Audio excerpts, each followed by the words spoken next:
आजपासून लाडक्या बहिणींच्या खात्यात त्याचे 1500 रुपये जमा होणार आहेत। वित्त विभागाकडून 3490 कोटी रुपये वर्ग करण्यात आल्याची माहिती आहे। जे काही लाडक्या बहिणींचा निर्णय घेतला तो तुम्हाला माहिती आहे। आजच मी 4,500 कोटीच्या चेक फाईलवर सही केली।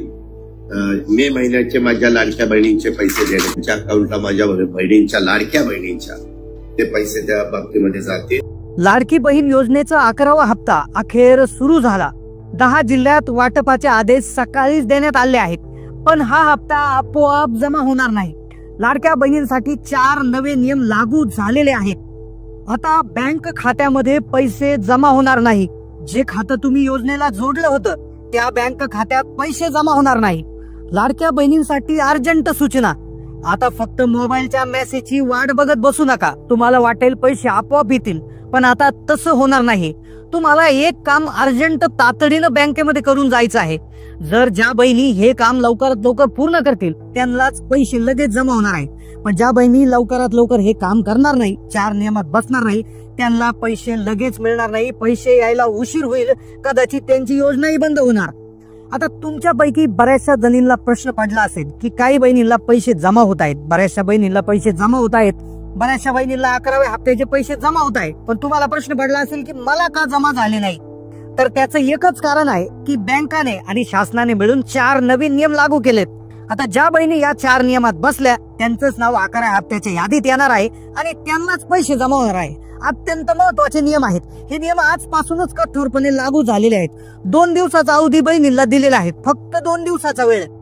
आता तुम्ही हातातली सगळी कामं सोडून हा व्हिडिओ लक्षपूर्वक पाहत राहा, कारण की प्रश्न बँक खात्याचा आहे। आता बँक खात्यात डायरेक्ट मेसेज येणार आहे, तुम्ही वाट पाहत बसाल। मग तुमचं कोणत्याही बँकेचं खातं असू द्या, state bank of India, bank of Maharashtra, bank of India, central bank, union bank, तुमचं कोणत्याही म्हणजे पोस्टाचंही खातं असू द्या, तुम्हाला हे 4 नियम काळजीपूर्वक समजून घ्यावे लागतील आणि तातडीनं कारवाई करावी लागेल। 4 नियम ज्या बहिणी पूर्ण करतील, सांगितलेली प्रक्रिया पूर्ण करतील, त्यांनाच 11व्या हप्त्याचा मेसेज येणार आहे। ज्या बहिणी 4 नियमाचं पालन करणार नाही आणि जे काम अर्जंट करणार नाही त्यांना पैसे मिळण्यास खूप अडचणी येऊ शकतात, त्यांचे पैसे थांबवले जाऊ शकतात। त्यामुळे हा व्हिडिओ शेवटपर्यंत 1 सेकंदही पुढे न ढकलता काळजीपूर्वक बघा। आणि तर पहा, बहिणींसाठी लागू झाले 4 नियम। ज्या बहिणी 4 नियम पाळतील त्यांचंच 11व्या हप्त्याच्या यादीत नाव येणार आणि त्यांना पैसे येणार। 4 नियमामधला सगळ्यात पहिला आणि अत्यंत महत्वाचा नियम जो आहे, जो तुमच्या आधार कार्डला बँक खात्याशी पुन्हा एकदा लिंक करणं। आता तुम्ही म्हणाल की आम्ही आधार लिंकिंग आधीच केलेलं आहे, पण पहा, जे तुमचं आधार लिंकिंग आहे ते सध्याच्या परिस्थितीत ऍक्टिव्ह लिंक आहे का की नाही हे काटेकोरपणे तपासावं लागणार आहे। पहा, बँकाकडून हा मेसेज आलेला आहे की तुमचं आधार लिंकिंग अगदी व्यवस्थित लिंक आहे का चेक करून घ्या, ते ऍक्टिव्ह आहे की नाही चेक करून घ्या। तुमच्यापैकी अनेक जणी म्हणतील की आम्ही अर्ज भरताना आधार कार्ड दिलं होतं, आमचं आधार कार्ड जे खात्याला लिंक होतं, आम्हाला आधीचे हप्ते सगळे आलेले आहेत। तुमचं म्हणणं अगदी बरोबर आहे, पण अनेक वेळा असं होतं की काही तांत्रिक अडचणीमुळे, बँकांच्या अंतर्गत सिस्टीम अपडेटमुळे किंवा इतर कारणामुळे तुमचं आधार लिंकिंग आपोआप निघून जातं, ते इनॅक्टिव्ह होतं, डिलिंक होतं। त्यामुळे तुमचं आधार लिंक जे आहे ते नक्की आहे की नाही लगेच पाहून घ्या, म्हणजे आजच्या तारखेला तुमच्या खात्यामध्ये पैसे जमा होतील। जर तुमचं आधार लिंक ऍक्टिव्ह नसेल, इनॅक्टिव्ह असेल, डिलिंक झालेला असेल तर मग तुमचा प्रॉब्लेम होऊ शकतो। त्याकरता तुम्ही UIDAIच्या वेबसाईटला जाऊन तुमचं आधार लिंकिंग आहे की चेक करा, किंवा तुमच्या 2 मिनिटं बँकेमध्ये जाऊन चेक करून घ्या। आता यासाठी 2 पद्धती आहेत। आता हे पाहण्यासाठी तुम्ही काय करायचं आहे, तुमचं आधार कार्ड घेऊन तुमच्या बँक खात्यात जायचं आहे आणि तिथे विचारणा करायची आहेत, किंवा तुम्ही ई सेवा केंद्रातही चेक करू शकता, किंवा तुम्हाला जर मोबाईलवरनं चेक करता येत असेल किंवा तुमच्याकडे कोणी उपलब्ध असेल की ज्याला मोबाईलवरनं चेक करता येतं, त्याला घेऊन बसा आणि त्याला सांगा की UIDAI या वेबसाईटवर जायचं आहे। तिथे जाऊन NPCI मॅपिंग चेक करू शकता तुम्ही। तिथे पहा, आधार बँक अकाउंट लिंकिंग स्टेटसवर जाऊन चेक करा आणि तुमचं खातं जे आहे लिंकिंग आहे की नाही चेक करा। यावर तुम्हाला डिटेल माहिती लागत असेल तर डिटेल आपण व्हिडिओ बनवू, पण शंका येत असेल तर कमेंट करा, कारण की दुसरा नियम, आता पहा, दुसरा नियम जो आहे तो देखील महत्वाचा आहे, ज्यासाठी फक्त तुम्हाला घरच्या घरी एक गोष्ट चेक करायची। तो नियम आहे, पहा, तुमच्या आधार कार्डवरचं नाव आणि तुमच्या बँक खात्यावरचं नाव एक्झॅक्टली सारखं आहे का। आता पहा, तुमच्या आधार कार्डवरती तुमचं जे संपूर्ण नाव आहे, म्हणजे स्वतःचं नाव, वडिलांचं किंवा पतीचं नाव, आडनाव, अशा प्रकारचं नाव आहे, आणि तसंच तुमच्या पासबुकवर छापलेलं जे नाव आहे ते सारखंच आहे का चेक करा।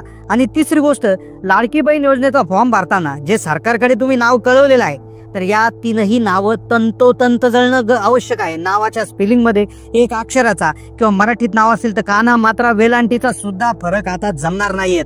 आता पहा, बऱ्याचशा बहिणींचं काय होतं की नावामध्ये नॉर्मल स्पेलिंग मिस्टेक असते, एखादा ए जास्त झाला असतो, एखादा मात्रा काना जास्त झाला असतो, तर अजिबात हे चालणार नाही. किंवा बऱ्याचशा बहिणींचं काय होतं की नावाने आडनाव सारखं असतं पण वडिलांच्या नावात काही ठिकाणी राव लावलेलं असतं, तर असाही प्रॉब्लेम असतो. किंवा पतीच्या नावामध्ये राव लावलेलं असतं, तर हे एकदा क्लिअर कट चेक करून घ्या. कारण की आता तशा बहिणी ज्या आहेत तर ते अपात्र आहे असं समजलं जाणार आहे. कारण की आधार कार्ड आणि बँक खातं फार महत्वाची गोष्ट आहे. आता तुमचा असा प्रॉब्लेम असेल तर कमेंट करा. तिसरा नियम आहे बघा, तिसरा नियम जो आहे तर त्यामुळे तुम्हाला मेसेज यायला प्रॉब्लेम होऊ शकतो, तुमचा मोबाईल नंबर लिंकिंग आणि मिस कॉल बँकिंगचा वापर. आता बघा, तिसरा नियम अतिशय महत्वाचा आहे. तो म्हणजे काय की तुमचा बँक खात्याला तुम्ही मोबाईल नंबर जोडला असेल तर कमेंट करा. आता तुमचं कोणत्याही बँकेचं खातं असू द्या, तुमचा जो मोबाईल नंबर तुम्ही जोडला तर तो चालू असणं आवश्यक आहे. बऱ्याचशा बहिणीने काय केलं, बँक खात्याला मोबाईल नंबर जोडून टाकला पण त्या मोबाईलला ते बॅलन्सच टाकत नाहीत, त्या मोबाईलला ते रिचार्जच करत नाहीयेत. तर असं कृपया करू नका. आता थोड्याच वेळात तुम्हाला 11वा हप्ता जमा होणार आहे, त्यामुळे तुम्हाला विनंती आहे की तुम्ही तुमच्या मोबाईल नंबरला हे करा, रिचार्ज करा, जेणेकरून तुम्हाला मेसेज येईल. नाही तर काय होईल की कंपन्या काय करतात, लगेच सगळ्या सुविधा बंद करून टाकतात आणि कुठल्याही प्रकारचा मेसेज येत नाही. तर हे आपलं काम आहे, तर त्याला रिचार्ज करून ठेवा. दुसरी गोष्ट, बऱ्याचशा बँकांचा प्रॉब्लेम होतो, पोस्ट ऑफिसचा प्रॉब्लेम होतो की ते काय होतात की त्याचे मेसेजेस लवकर येत नाही, SMS मिळत नाही. तर याकरता काय करा की तुम्ही काय करा, मिस कॉल फॅसिलिटीचा वापर करा, मिस कॉल बँकिंग फॅसिलिटीचा वापर करा. आता तुम्ही काय करायचंय बघा की तुमची बँक असेल, उदाहरणार्थ स्टेट बँक ऑफ इंडिया असेल, तुम्ही काय करा, गुगलवर सर्च करा state bank of India miss call number, state bank of India miss call number असं सर्च करा आणि तो तुम्हाला तिथे दिसेल. आणि त्या नंबरला फक्त मिस कॉल दिला की तुमचा बॅलन्स तुम्हाला समजून जातो. पण तुमचा मोबाईल ऍक्टिव्ह ठेवा, तुमच्या मोबाईलला रिचार्ज करा वेळच्या वेळी. नाही तर बऱ्याचशा बहिणी काय करतात, ते मोबाईलला रिचार्ज करत नाही आणि तो मोबाईल नंबर बंद होऊन जातो आणि मग त्याच्यावर कसल्याही प्रकारचा मेसेज येत नाही आणि मग बहिणी म्हणतात की आम्हाला हप्ता जमा झाला नाही. पण ही आपली चूक आहे. आता सरकार याच्यामध्ये काहीच करू शकत नाही. आता या सगळ्या गोष्टी क्लिअर झाल्या असतील, या सगळ्या गोष्टी क्लिअर असतील तर तुमच्यासाठी पुढचा चौथा अतिशय महत्वाचा नियम आहे. आता पुढे मी तुम्हाला जिल्ह्यांची यादी देखील सांगणार आहे की कोणत्या 10 जिल्ह्यामध्ये 11वा हप्ता सुरू झालेला आहे.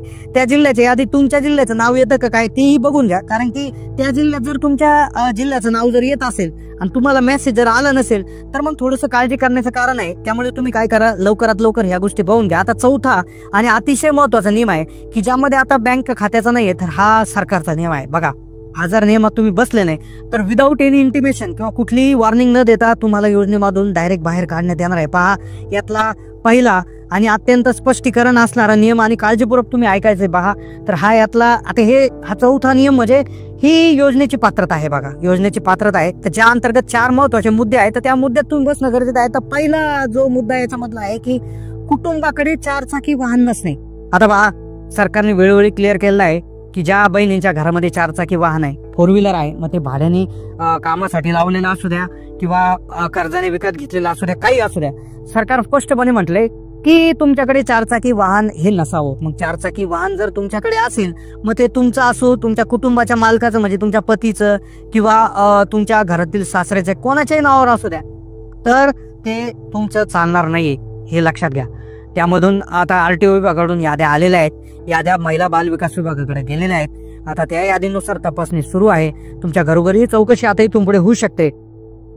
त्यामुळे 4 चाकी वाहन जर असेल तर तुम्हाला अजिबात योजनेमध्ये कुठल्याही प्रकारचा लाभ आता इथून पुढे मिळणार नाही. दुसरं आहे बघा, दुसरं फारसं त्यामध्ये हे बसत नाही. पण तिसरा आणि चौथा याच्यामधला जो मुद्दा आहे तर बऱ्याचशा बहिणींना तो लागू पडतो.